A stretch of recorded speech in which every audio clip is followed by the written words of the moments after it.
now that the rules have changed and you can defer drop as long as you'd like in the Florida retirement system, should you go into drop or should you wait a little bit longer and get a higher pension amount? We're going to go over the pros and cons in this video.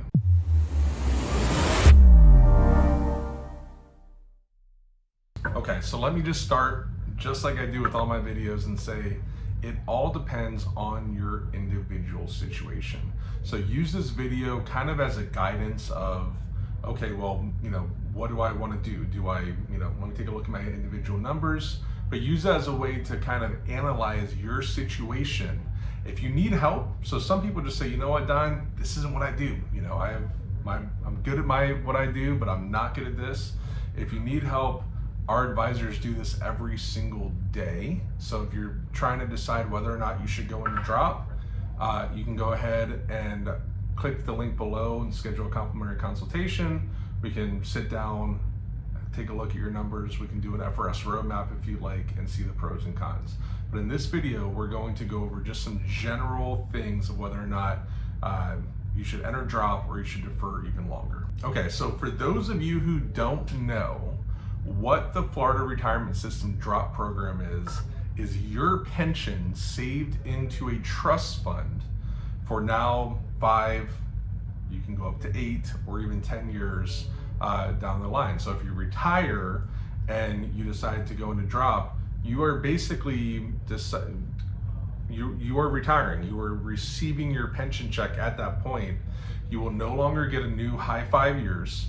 Your years of service will no longer count towards your pension, okay? So very simply, and most of you can run these quotes on the myfrs.com website. That's myfrs.com. If you're an active employee, you should be able to log on there and run them. If you don't know how to do that, you can also call the Florida Retirement System as well. And I'll give you their phone number. You can call them at 866-446-9377. That's 866-446-9377. Okay. Now, if you're going to call them and let's say that you're like, I really don't want to go online and have to figure all that out. So if you call them, what you want to ask is for projections based on your drop and when you decide to retire. So you can ask them for a projection at age 62. You could say, okay, but also run me a projection at age 65. And what they're going to do is they're going to show you approximately, right? It's an estimate, but approximately what your pension will be, what your monthly pension is, and how much your lump sum is, because you get both. You'd be surprised how many people exit drop and don't realize you get a monthly pension and the lump sum, okay? You get both. So you can have them run those numbers for you, okay? And so here's a very simple way to take a look at it.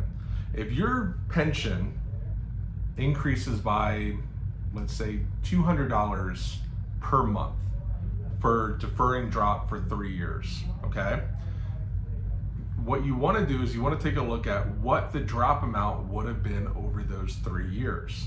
So if the drop amount is $100,000, well, divide $100,000 by $200 per month, and you will get how many months it would take to break even given that situation. In that situation, it would be a no-brainer because it would be about, I think 500 months that it would take to break even. But your numbers are probably, from what we've seen, a break-even point of somewhere between 12 to 15 years.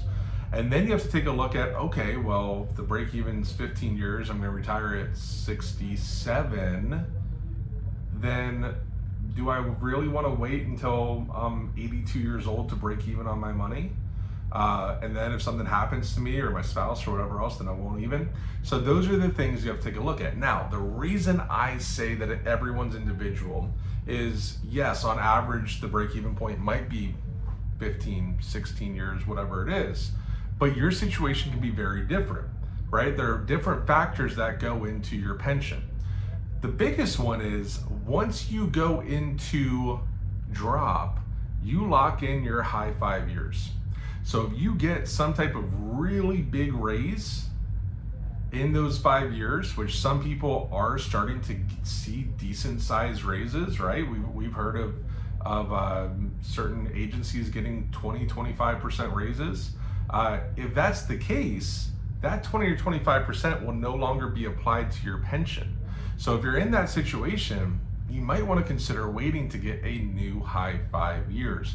But if you don't think you're going to get any kind of significant raise more than just cost of living, which is 3, 4, 5, 6%, if you're not going to get more than that, you might want to take a look at that break-even point and see whether or not it makes sense. Now, the other thing to factor in is drop is only for 8 years if you are standard or typical employee, and there's an exception for teachers that can go up to 10 years. Okay, so 8 years FRS, just typical, anyone else besides instructional, and then instructional is up to 10 years, okay? So if you, let's say you're 55 years old, right? And you go into drop, and you're gonna stay in drop and exit after 8 years. Well, do you wanna retire at 63? Or do you wanna retire at 65 when you can go on Medicare? Or do you wanna retire at 67 when you have full Social Security, which we're gonna do a video on when you should take your Social Security. We're gonna link that above here. But those are factors to take in as well, because once you reach the end of that term, unless they miraculously sign it and say that, hey, you can extend even more now, which I doubt that'll happen. That's not on the horizon as of right now. You're going to be forced to retire, right? So do you want to retire at that age? And if the answer is yes, then seriously consider and crunch these numbers, because it's a pretty big deal on whether or not where the break-even point, pension, extra money left to your family versus left in the FRS if you pass away. All these things need to be factored in. There's one more thing I want you to make sure that you consider, okay? Just because you should be considering all of your options before you retire. Because of where the market is and because of where interest rates are, we are seeing that the investment plan has become much more appealing for a lot of people. The numbers are looking a lot better than they did 3, 4, 5 years ago. So you might want to also, when you call the Florida retirement system and you ask them, hey, can you run these drop projections? Also say, can you tell me how much my investment plan buyout will be at that time, right? Because you might want to take $1 million buyout or a $500,000 buyout, whatever it is, if that amount is available to you.